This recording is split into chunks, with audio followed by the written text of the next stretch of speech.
Hello, my name is Barry Lyons. I am the CEO of Bartek Design, and I'd like to welcome you to our Medi-Mold tool validation process training.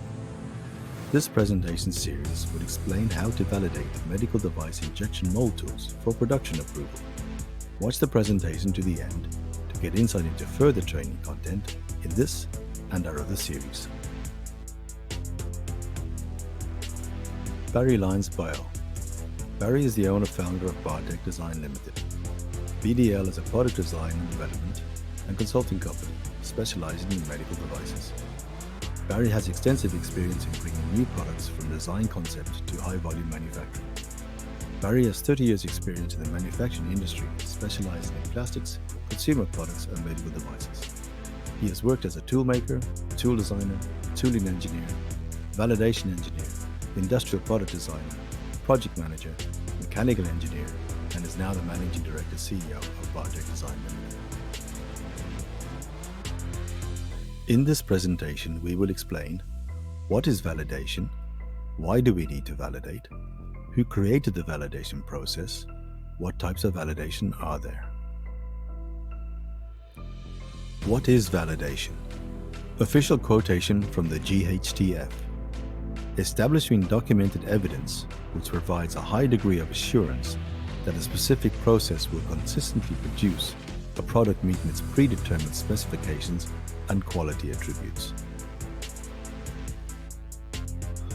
What is validation? Now in layman's terms, documented evidence that the equipment has been installed correctly, operates correctly, and consistently produces the product to the required specifications. What are the required specifications? These are in the form of design inputs and design outputs created during the product design phase. Design inputs equal user, customer requirements. Design outputs equal CAD files, engineering drawings, material specifications, visual and functional requirements.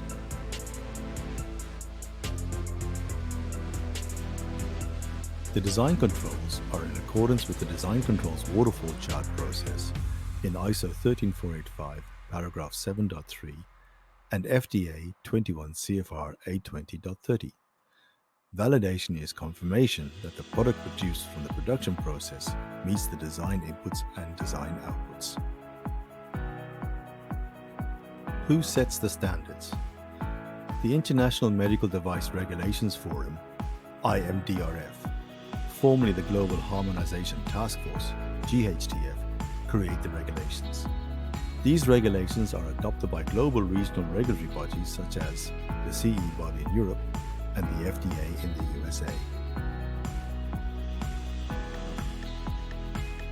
The IMDRF are made up of professional and regulatory representatives from the medical device and pharmaceutical industry. It was founded by the EU, USA, Japan, Australia and Canada, and the group's purpose is the international harmonization of medical device standards.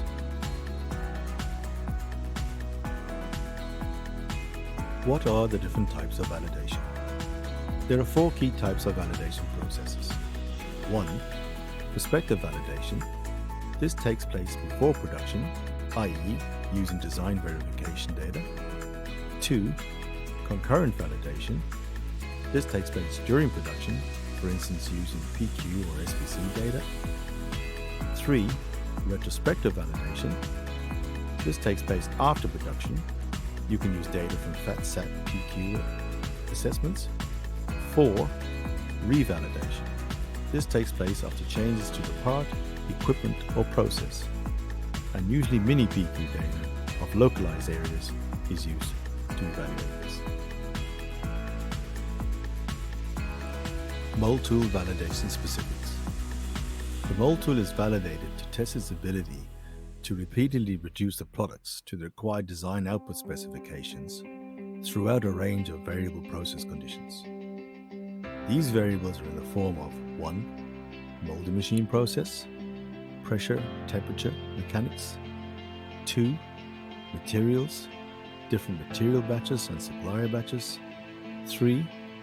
People, shift change, different process engineers, operators, inspection, metrology staff.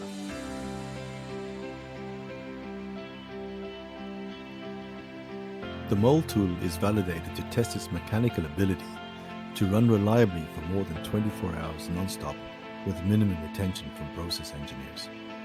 If it is a very large multi-cavity mold tool, then this step is important to do during the FAT to ensure that the tool will run reliably when it is transferred to the production facility.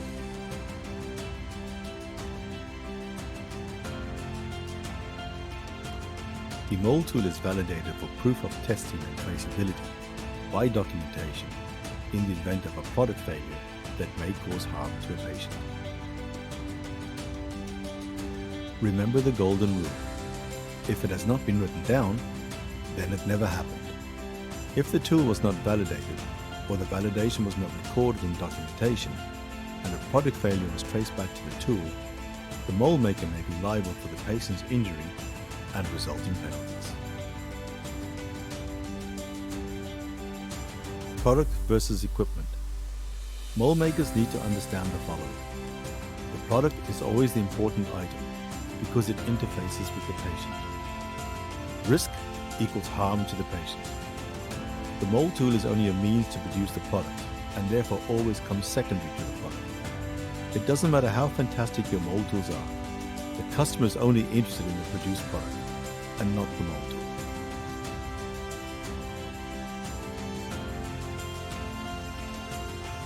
Thank you for watching our Medi-Mold tool validation series video.